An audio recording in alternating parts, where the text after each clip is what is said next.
One thing about these Raptors, they will fight till the very end. This is Sportsnet Central presented by KFC. Faisal Khamisa, Ivanka Osmak here with you. The end, though, being the operative word. The season finishes in Cleveland. Game 7 not going the Raptors. We have really, Ivanka, that tough start to the half. Third quarter, outscored by 19, and that was kind of the writing on the wall. Slipped out of their hands. Yeah. Cleveland just got into a rhythm. Of course, the home court advantage definitely played in their favor in this one. But the guys were saying, like, this is a big step for the Raptors team. The young guys, Barnes stepping up, had the series he did. Was great. I mean, they were down 2-0 in the series. We keep People thought that. it was over after 2. Totally. And they forced a 7 against a really good scoring team. And like I said, we're right there until the start of that second half. A relentless Raptors team for sure. Okay, but disappointing. Let's get more from Brad Fay, Sherm, and Matt Bonner, Raptors Central. Guys?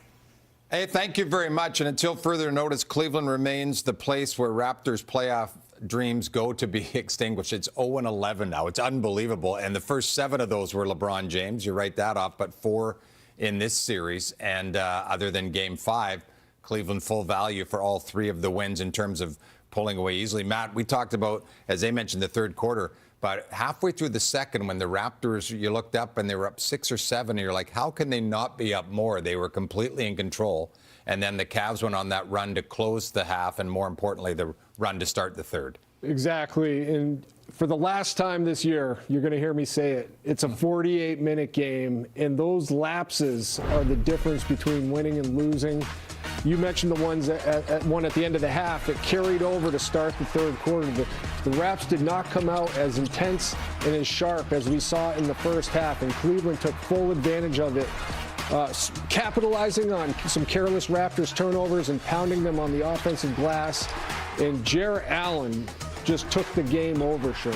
A lot of penetration, a lot of mistakes by the Raptors in that third quarter. Remember, end of the first, end of the second, the Raptors allowed Cleveland to get some rhythm to end those quarters. So coming out of halftime, the Cleveland Cavaliers jumped all over them. You credit Cleveland for the way that they approached that third quarter. Defensively, they were extremely active. Offensively, yes, Jarrett Allen took over, but they got contributions from different players in terms of attacking, condensing the Raptors' defense, and then finding the three-point line or finishing in the paint. That third quarter letdown was difficult for the Raptors to overcome, and it proved to be their undoing. Absolutely. And you look at the first half, 49-49. That was the type of game the Raptors needed to maintain for the full 48 minutes. Make it a rock fight, take it down to the end, and see if their physicality and effort can overcome the superior talent of the Cleveland Cavs. Unfortunately, 38 points in that third quarter was the difference for Cleveland. By definition, the Cavs have a big 4, but up until tonight, Jarrett Allen was really not a factor in this series. And then more than the other 3, he was the guy who took control of the game. You guys touched on it quickly. Yeah, absolutely. And you think about Jarrett Allen's ability to impact the game. It's on both sides of the basketball. And the fact that he wasn't involved for so many games in this series, the way that we saw him involved in this game, was partly due to an injury, but also the fact that the Raptors did a good job of eliminating his opportunities. Well, he said forget that. In this game, his activity defensively was phenomenal. That third quarter had his name written all over it in terms of how aggressive he was. And he did a great job helping to propel the Cleveland Cavaliers offensively, not just on the defensive side. Yeah, aggressive is the word that comes to mind. He was in attack mode on both ends of the floor, Sherm. You said it. He was playing physical defense. He did a great job defending the rim, coming up with huge block shots with his help defense. And then on offense, just making himself available and being aggressive, going to finish the ball strong, step into the line, making his free throws. That was a foul guy. That was the scouting report on him. Hey, no easy buckets, foul him, make him earn it at the free throw line. He was knocking down his free throws when the Raptors were able to actually foul him and not let him finish. Always feels shocking when a season that comes crashing to an end, even into Game 7. But one last time, let's throw to our guys, Matt Devlin and Alvin Williams. Matty?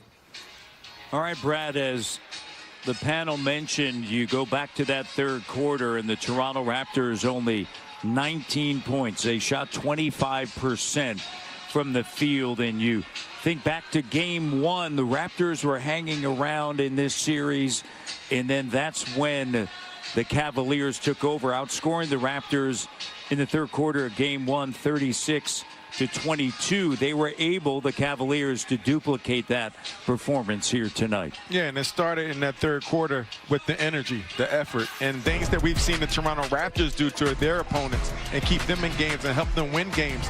That was the Cleveland Cavaliers tonight. It wasn't just Donovan Mitchell and James Harden and the others. It was the entire team on the defensive side of the basketball, creating opportunities, getting out in transition, second chance points, the winning plays, Game 7 type of plays. It's not the superstars sometimes typically don't show up and have the huge games. It's the others, and who's going to outplay, who's going to do the little things the most. And when you look back at some of these games, you start kicking yourself because you look at the tape and you say, I could have got that loose ball. I could have boxed out a little harder. I could have got that rebound. But you know, this Game 7, that's part of it, and it's a great learning experience for the Toronto Raptors.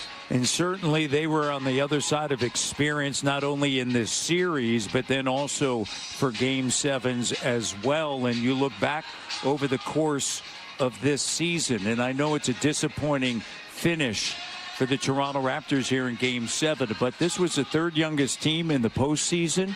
In the top 6 in either conference, they were the second youngest team only to the Oklahoma City Thunder.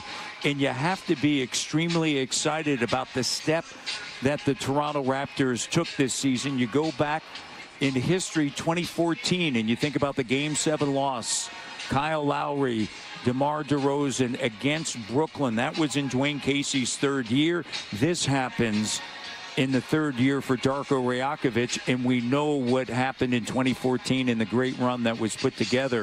And for the Toronto Raptors, maybe this is the beginning of all of that. It possibly could be, but also it could be the end of it. You just never know. You act to DeMar DeRozan, you never get those opportunities again as an individual. I remember being in the second round, playing against the 76ers, losing on the Philadelphia home court, Game 7, and never got that opportunity again when we thought we had so much promise. Our future, Vince Carter, Antonio Davis, JYD, we all re-signed, went with the team, and never saw that again. So I urge the players, coaching staff, to make sure you cherish this moment, but also keep building, keep striving to get better, because, again, this opportunity may not come back, but it is a promising step because you've seen a lot of great potential, great efforts, and you see the team, once they come together, they have a lot of potential to be successful. Yeah, no question about it. Alvin, always a pleasure working with you. My brother. Alvin Boogie Williams, and, of course, Danielle Michaud. Outstanding job throughout the course of this season. And Brad Sherm and Matt Bonner, always a pleasure sending it back to you, and I do so here